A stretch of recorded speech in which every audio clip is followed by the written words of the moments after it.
দেহ তোমার চর্মচার গলে পচে যাবে, শিরা উপর শিরা গুলি ছিন্ন ভিন্ন হবে, মণ্ডুবের দণ্ড সবই হবে খণ্ড খণ্ড, পড়ে রবে মাটির উপর। রে মন আমার কেন বান্ধ দালান ঘর, রে মন আমার কেন বান্ধ দালান ঘর, একদিন মাটির ভিতরে হবে ঘর, রে মন আমার কেন বান্ধ দালান ঘর, রে মন আমার কেন বান্ধ দালান ঘর। বিশ্বনবী বলেন মেরাজের রাত্রে এই যে সিদরাতুল মুনতাহা থেকে আরশ মহল্লা পর্যন্ত বিশাল রাস্তা। নবীজি বলেন জিব্রাইল যখন আমাকে ফেলে চলে গেলেন আমার ভয় লাগছিল, হঠাৎ আমি হযরতে বেলালের পায়ের আওয়াজ শুনতে পেলাম। বলেন সুবহানাল্লাহ। পৃথিবীতে আসার পরে জিজ্ঞাসা করলাম, আল্লাহর নবীর সাহাবী হযরতে বেলাল রাদিয়াল্লাহু তাআলা আনহু আল্লাহর প্রিয় কিভাবে হয়েছিলেন দেখুন। বিশ্ব নবী সাল্লাল্লাহু আলাইহি ওয়াসাল্লাম বলেন মেরাজের রাত্রে এই যে সিদরাতুল মুনতাহা থেকে আরশ মহল্লা পর্যন্ত বিশাল রাস্তা, নবীজি যখন আমাকে ছেড়ে চলে গেলেন আমার ভয় লাগছিল, হঠাৎ আমি হযরতে বেলালের পায়ের আওয়াজ শুনতে পেলাম। সুবহানাল্লাহ বলুন। পৃথিবীতে আসার পরে জিজ্ঞাসা করলাম, বেলাল, ও বেলাল, বেলাল রে, গোপনে গোপনে কি এত আমল করো? হযরতে বেলাল বলেন, হে নবী, আপনি তো আমার আগে পরের সমস্ত আমল জানেন, আমার পার্সোনাল আমল শুধু এতটুকুই, এক্সট্রা আমল এতটুকুই। আমি যখন ওযু করি নতুন ওযু করার সঙ্গে সঙ্গে তাহিয়াতুল ওযুর 2 রাকাত নামাজ আদায় করে নেই। সুবহানাল্লাহ বলতে পারেন নাই? আল্লাহর নবী বলে, বেলাল এই আমলটা তুমি ছাড়বা না, কারণ আমি যখন সিদরাতুল মুনতাহা থেকে আরশ মহল্লা পর্যন্ত যাচ্ছিলাম, জিব্রাইল যখন আমাকে প্রতিমধ্যে ফেলে গেলেন আমার ভয় লাগছিল, ওই সময় আমি তোমার পায়ের আওয়াজ শুনতে পেয়েছি। জোরে বলেন সুবহানাল্লাহ। সম্মানিত হাজিরিন, কোথায় ছিলেন বেলাল? কোথায় পৌঁছেছেন আমার আল্লাহ? 6 দিরহাম মূল্য ছিল ইসলাম কবুল করার আগে। ইসলাম কবুল করে নি আল্লাহর ভয় অন্তরে থাকার কারণে মহান আল্লাহ তার মর্যাদা এত বেশি বাড়িয়েছেন আপনি চিন্তাও করতে পারবেন না। আমার ভাইরা, বিশ্বনবী মসজিদে নববীর ইমাম, হযরতে বেলাল মুয়াজ্জিন, সাহাবায়ে কেরাম ডাক দিয়ে বলেন, হে নবী, বেলালের আযান শুদ্ধ হয় না, আশহাদু না বলে আশহাদু বের হয়ে যায়। এইদিকে চাপায় নবাবগঞ্জের মানুষ যেমন সালাম দিতে গিয়ে বলে আসসালামু আলাইকুম, ঠিক কিনা? সালামের জবাব শুনলে মন বলে গালি দিচ্ছে, আসসালামু আলাইকুম। হযরতে বেলাল কথাও স্পষ্ট করে বলতে পারতেন না, আশহাদু না বলে আশহাদু বের হয়ে যায়। নবীজি সাহাবায়ে কেরামদের কথা রাখতে গিয়ে বেলালকে বাদ দিয়ে দিলেন। ইশার নামাজের পর নবীজি হযরতে বেলালকে ডাক দিয়ে বলে, বেলাল, ও বেলাল, ফজরের সময় আর আসার দরকার নেই, নতুন মুয়াজ্জিন নিয়োগ দেওয়া হয়ে গেছে। হযরতে বেলাল দুঃখ করে বাড়িতে গেলেন, সারা রাত কন্দন করে আল্লাহর দরবারে তাহাজ্জুদের নামাজ আদায় করে সিজদা দিয়ে বলে, রব্বুল আলামিন, তোমার নবীর মসজিদ থেকে আমাকে বাদ দিয়েছে, এ দোষ আমার না। আমার চেহারা কালো, এটা তো তুমিই বানিয়েছো। আমার দাঁতগুলো এলোমেলো, এজন্য তুমি দায়ী।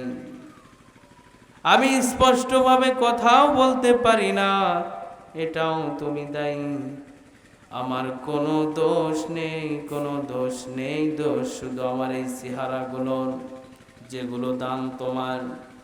আল্লাহ তাআলা তোমার সৃষ্টিকে ভুল ধরে যারা আমাকে বাদ দিয়েছে, তোমার দরবারে মামলা দিলাম, তুমি আমার এই মামলা কবুল করো। আমার ভাইরা, হযরতে বেলাল দোয়া করেছেন কার দরবারে? আল্লাহর দরবারে সেজদায় পড়ে দোয়া করেছে। আর ওই বেলালের দোয়া আমার আল্লাহ আরশে পৌঁছায় দিয়েছেন। সুবহানাল্লাহ। সকাল বেলা আজান হচ্ছে, ফজরের সুললিত কণ্ঠে আজান দিচ্ছে মুয়াজ্জিন। আল্লাহু আকবার, আল্লাহু আকবার, আল্লাহু আকবার,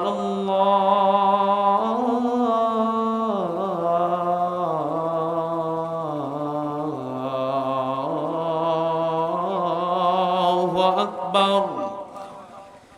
আশহাদু আল্লা ইলাহা ইল্লাল্লাহ,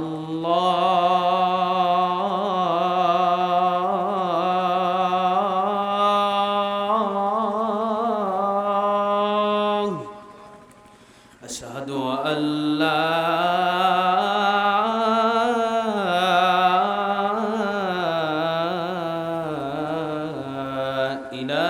ইলাহা ইল্লাল্লাহ।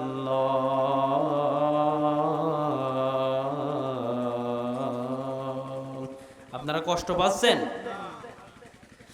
সম্মানিত হাজিরিন, সকালবেলা আজান হয়েছে ফজরের, কিন্তু আজান সকাল হয় না।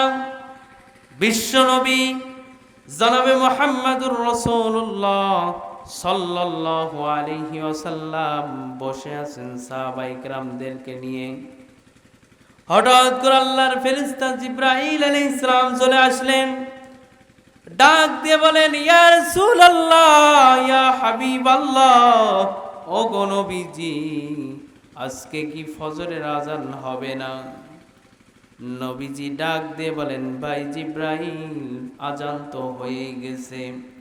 নতুন মুয়াজ্জিন সুললিত কণ্ঠে আজান দিয়েছে। আল্লাহর ফেরেশতা হযরত জিবরাইল আলাইহিস সালাম বললেন, কাকে দিয়ে আজান দিলেন? প্রতিদিন যে বেলাল আজান দেয়, বেলালের আজান শোনার পরে মহান আল্লাহর যত ফেরেশতা আছে, আকাশে আরশে যত ফেরেশতা আছে, বেলালের আজান শোনার পরে তারা আমার আল্লাহকে সিজদা দেয়। আর যদি বেলাল আজান না দেয়, কিয়ামত পর্যন্ত কোনোদিন এই পৃথিবীতে আর সকাল হবে না। প্রতিদিন যে বেলাল আজান দেয়, দয়া করে তাকে দিয়ে আজকে আজানটা দিয়ে দেন। আমার ভাইরা, শুধু আবেগ দিয়ে কথা বলছি না। কি ছিল সাহাবীদের ঈমান, কি তাদের আমল? আমি বলি, গাছ আছে, ফল নাই, ফুল নাই, ওই গাছের কোনো দাম আল্লাহ আমাদের কাছে নাই। কথা বলুন ঠিক কিনা? ইলম আছে, আমল নাই, ওই ইলমের কোনো দাম আল্লাহর কাছে নাই। ঠিক কিনা? আমাদের ভিতরে অনেক ইলম আছে, কিন্তু আজ আমাদের কোনো আমল নাই। ঠিক কিনা বলেন? আল্লাহর নবীর সাহাবীরা, তাদের ভিতরে ইলম ছিল, আমল ছিল, তাদের ঈমানও ছিল মজবুত। কথা বলুন ঠিক কিনা? যে ঈমান প্রয়োজনে জ্বলে ওঠে না, যে ঈমান সত্য ন্যায়ের কথা বলে না, যে ঈমান প্রয়োজনে জ্বলে ওঠে না, যে ঈমান সত্য ন্যায়ের কথা বলে না, যে ঈমান বাস্তবে নাই, যে ঈমান অন্তরে নাই, মুখে শুধাই কতর করি, কি করে তারে বলো ঈমান বলি। ঠিক কিনা বলেন? কি করে তারে বলো ঈমান বলি, কি করে তারে বলো ঈমান বলি। কথা বলুন ঠিক কিনা? তাহলে আমরা 5 ওয়াক্ত নামাজ জামাত আদায় করব তো ইনশাআল্লাহ। প্রত্যেক কাজের আগে বিসমিল্লাহ বলে কাজ শুরু করব। পরবর্তী যে কাজটা করব আমরা ইনশাআল্লাহ বলবো। ইনশাআল্লাহ যদি না বলেন তাহলে সমস্যা আছে না নাই? আচ্ছা, সমস্যাটা কোন জায়গায় একটু আপনাদেরকে বলি। এখন আগামীতে আমাদের মাঝে কোরবানি আসতেছে, কথা বলুন ঠিক কিনা? এখন বন্ধু যাচ্ছে হাটে, কোরবানির গরু কিনতে যাচ্ছে হাটে। প্রতিমধ্যে এক বন্ধুর সাথে দেখা হয়ে বলছে, বন্ধু কোথায় যাও? তা বন্ধু, এই যে কোরবানি আসতেছে, ঈদ আসতেছে, কোরবানির গরু জবাই করতে হবে, ওই গরু কিনতে যাচ্ছি। তা বলছে, বন্ধু ইনশাল্লাহ বলো। তা কিসের আবার ইনশাল্লাহ? পকেটে টাকা আছে, বাহাটে জামোগা গরু কিনে আনবো, এই আবার ইনশাল্লাহ টিনশাল্লাহ কোনো প্রয়োজন নাই। আচ্ছা ঠিক আছে বন্ধু, যাও। এখন হাটে গেছে, যাওয়ার পরে গরুও নাই, টাকাও নাই, খালি হাতে বাড়িতে ফিরে আসছে। ওই বন্ধুর সাথে আবার সেই দোকানেই দেখা হয়েছে। তো বন্ধু, খালি হাতে আসতেছে যে, গরু কই? বলছে, বন্ধু ইনশাল্লাহ গরু কিনতে পারি নাই, ইনশাল্লাহ পকেটের টাকাগুলো গেছে গাহরায়। তাহলে এখন ইনশাল্লাহ বলে কি কোনো কাজ হবে বলেন? এজন্য কাজের শুরুতে বলতে হবে ইনশা আল্লাহ। আগামীকাল আমি অমুক জায়গায় যাব, ইনশা আল্লাহ। আল্লাহ না চাইলে কি যাওয়া যাবে বলেন? আল্লাহুম্মা সাল্লি আলা সাইয়্যিদিনা মাওলানা মুহাম্মদ ওয়া আলা আলি সাইয়্যিদিনা হাবিবানা মুহাম্মদ। পয়দা হয়ে দিনের নবী না দেখিলেন বাবার মুখ, 6 বছরের কালে গো নবীজি হারাইলেন মায়ের মুখ। আল্লাহুম্মা সাইয়্যিদিনা মাওলানা মুহাম্মদ ওয়া আলা হাবিবানা। এই আকাশে বাতাস অপরূপ ধরা, তোমার স্নেহ মায়া প্রেম প্রীতি ভরা, তোমার স্নেহ মায়া প্রেম প্রীতি ভরা। এই আকাশে বাতাস অপরূপ ভরা, তোমার স্নেহ মায়া প্রেম প্রীতি ভরা, তোমার স্নেহ মায়া প্রেম প্রীতি ভরা। তুমি আছো সবখানে সবার পাশে, ভালোবাসার সীমা বেশে। তুমি আছো সবখানে সবার পাশে, ভালোবাসার সীমা বেশে। হৃদয়ের শত চাওয়া তোমায় কাছে পাওয়া, হৃদয়ের শত চাওয়া তোমায় কাছে পাওয়া। মানে না কভু গো তোমাকে ছাড়া।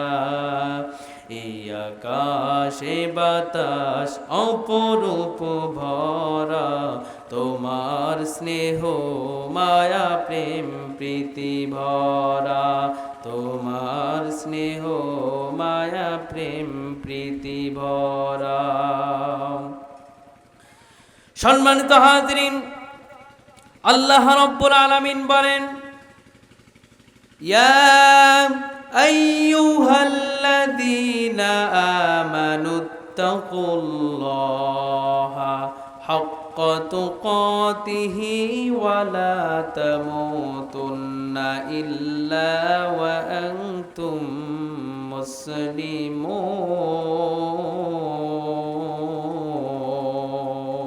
মুসলিমুন। পড়েন আল্লাহু আকবার। আল্লাহ রাব্বুল আলামিন বলেন, হে ঈমানদারেরা, আমি আল্লাহকে ভয় করো, ভয় করার মতো ভয় করো, পরিপূর্ণ মুসলমান না হয়ে তোমরা মৃত্যুবরণ করো না। কথা বলুন ঠিক কিনা? তাহলে শুধু মুসলমানের ঘরে জন্ম নিলেই মুসলমান হওয়া যায় না। মুসলমান, পরিপূর্ণ মুসলমান হতে হবে।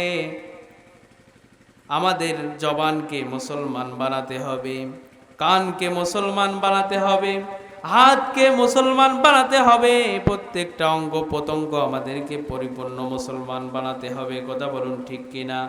আল্লাহর ভয় অন্তরে থাকবে, মহান আল্লাহ রব্বুল আলামিনের কাছে তার সম্মান তত বেশি হয়ে যাবে। বলেন সুবহানাল্লাহ। আল্লাহ রব্বুল আলামিন বলেন, ইন্না আকরামাকুম ইনদাল্লাহি আতকাকুম ইন্নাল্লাহা আলিমুন খাবীর।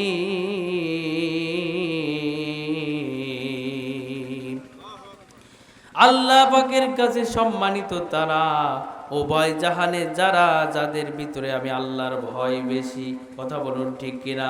তাহলে আল্লাহ পাকের ভয় আমাদের অন্তরে থাকার দরকার আছে না নাই? সম্মানিত হাজিরিন, আল্লাহকে ভয় করতে হবে, মুত্তাকি হতে হবে।